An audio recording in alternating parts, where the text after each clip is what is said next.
One of the surprisingly difficult truths to explain to individuals outside of the typical self-defense subculture is the strategic, logical, and moral value of not fighting in an antagonistic situation. I don't just mean simply backing down from a fight challenge or picking one's battles wisely, but what has become popularly known as the art of fighting without fighting.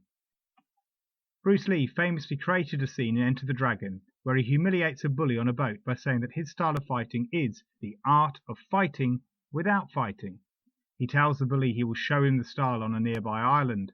The bully gets into a rowing boat, expecting Lee to follow him over to the island. Instead, our hero sets the little boat free from the larger boat, putting the man at his immediate mercy. The story was an adaptation from a famous and probably apocryphal anecdote taken from the life of one of Japan's most celebrated samurai duelists and warriors, Bokuden Tsukara. Bokuden was born and died during the Sengoku period when Japan was fighting some of its most fierce civil wars. He had a highly distinguished career with huge numbers of deaths attributed to both his individual duels and success in battle. The simple fact that he died at the ripe age of 82 of natural causes during that extremely violent period, despite having a fearsome reputation, is a fair argument for his fighting abilities. Yet in later years he apparently became known for propagating Mutikatsu-ru, the school of winning without hands. Our media, folklore, and classical literature is full of stories of people victoriously defeating various enemies that need not have been fought in the first place. However, the martial arts world isn't really any better. Much like awareness and understanding the legal side of self-defense, the importance of avoiding fights is given lip service. This has become the "don't try this at home" equivalent disclaimer for martial artists with violent pasts. Consider the comparison with the reformed gangster who enters the music or acting world, and there have been a fair few, who have attracted attention through their notorious pasts. Now they feel compelled to tell those who might come under their influence that crime is not the right way. One can easily see such people, whether they are battle-scarred fighters or ex-criminals, as being insincere in their preaching. I have long had discussions with friends who work professionally dealing with violence and now teach self-defense, and are struggling with whether they are glorifying their past for self-promotion or using it to provide validation for the lessons they are teaching.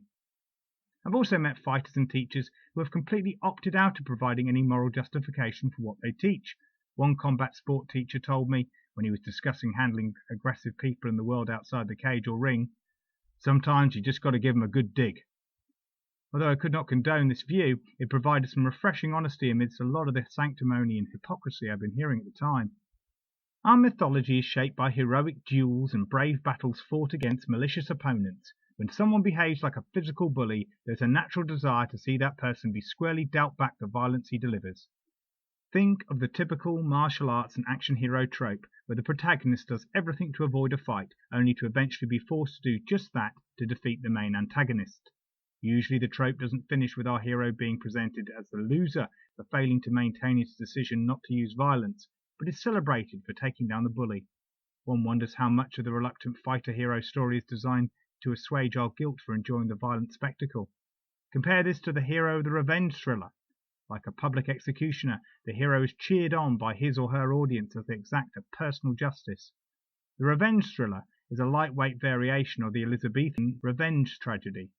This genre, which has its roots in the ancient dramas of Seneca, delivers the message that violent revenge, however justifiable, always destroys far more than the original wrongdoer, and these plays always ended with the hero dying after exacting justice.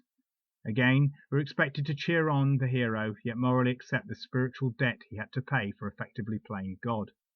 Our conscience was clear in our enjoyment of the dramatized bloodletting, provided we understood the spiritual message. If we are to be a bit more cynical, on a base level, audiences get a double hit of titillation.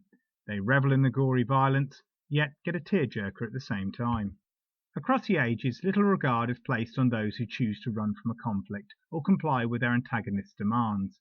Embedded in our stories is the notion that somehow the force of good will shine brightly on the righteous. Ancient Germanic tribal law fully realized this concept as a divine truth in their trial by combat judicial method, and yet survival has often favored those who are masters at aversive tactics, use cunning, use diplomacy, are master tricksters, and have good escaping skills. Few species of animals have so famously come to symbolize these survivalist traits as the rabbit.